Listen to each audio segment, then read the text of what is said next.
Join us on Patreon and become part of our journey to uncover history's untold stories.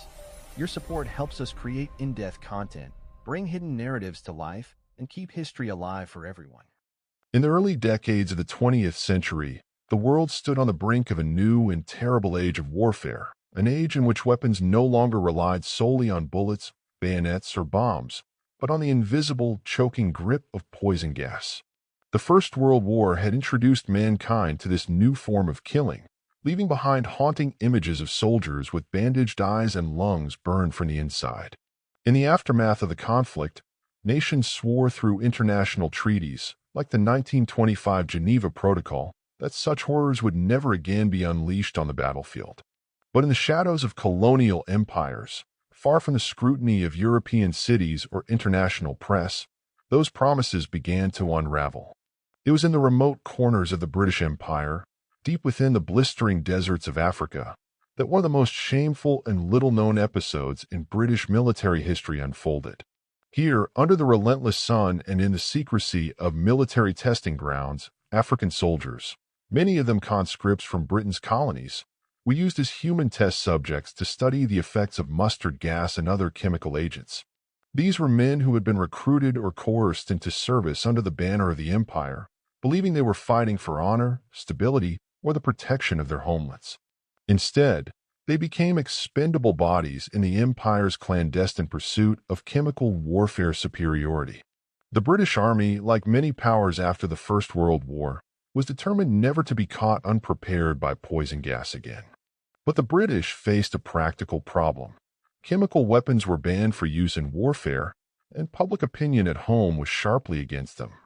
How, then, could they train soldiers to handle these weapons and test their effects without causing a scandal? The answer, grimly, was to take the experiments far from Britain to the colonies, where the people had no voice in Parliament, where the press had no free access, and where any opposition could be silenced without consequence. By the late 1930s, one of the most infamous sites of these tests was a military base in Sudan, a vast desert territory under British colonial control. Here, in a place known as the Port Sudan Testing Grounds, British scientists and officers conducted a series of poison gas trials. They used Sudanese and other African troops, often drawn from regiments like the King's African Rifles, as live subjects. The official explanation was that these exercises were training to prepare troops for possible chemical attacks in future wars. In reality, many of the exercises were nothing less than controlled exposure experiments, designed to see how long it took for the gas to incapacitate, what doses were lethal, and how heat and humidity affected the gas's spread. Mustard gas, the primary weapon tested, was one of the most feared chemical agents of the time. Unlike chlorine or phosgene, mustard gas was not immediately fatal, but instead inflicted slow, excruciating injuries. It burned the skin, scarred the eyes, and destroyed the lungs.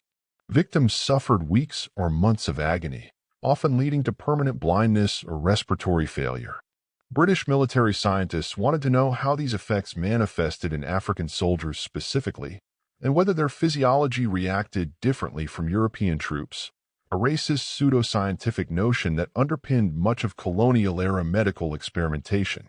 The tests were brutal in their execution. Surviving accounts and later declassified reports describe African troops ordered to march through clouds of gas without proper protective equipment, or given only faulty gas masks that leaked. Others were instructed to remove their shirts and run drills in contaminated fields, their bare skin blistering in the sun as the chemical burned into their flesh. In some cases, they were left in the gas-saturated areas for hours to observe the long-term effects. These soldiers had no informed consent, no understanding of the substances being used on them, and no choice but to obey the commands of their officers. Medical staff were present, not to treat the victims, but to record the symptoms with meticulous detail. Notes were taken on the severity of burns, the rate of breathing, and the duration before collapse. The suffering of these men became cold data points in military research files. Many were left permanently disabled, discharged without compensation, or sent back to their villages with chronic health problems that shortened their lives. The British military archives reveal that these experiments were not small, isolated events, but part of a broader pattern of colonial exploitation and chemical warfare development. When war broke out again in 1939, Britain officially refrained from using chemical weapons on the battlefield, largely out of fear of German retaliation. But the knowledge gained from these African tests fed directly into British military preparedness. Plans for gas deployment were drawn up and stockpiles maintained, ready to be used if the war turned in Germany's favor. The suffering of African troops was thus transformed into strategic advantage, hidden away in classified files while the empire presented itself as a moral force fighting against tyranny. The truth began to emerge decades later, when historians and investigative journalists gained access to declassified military papers.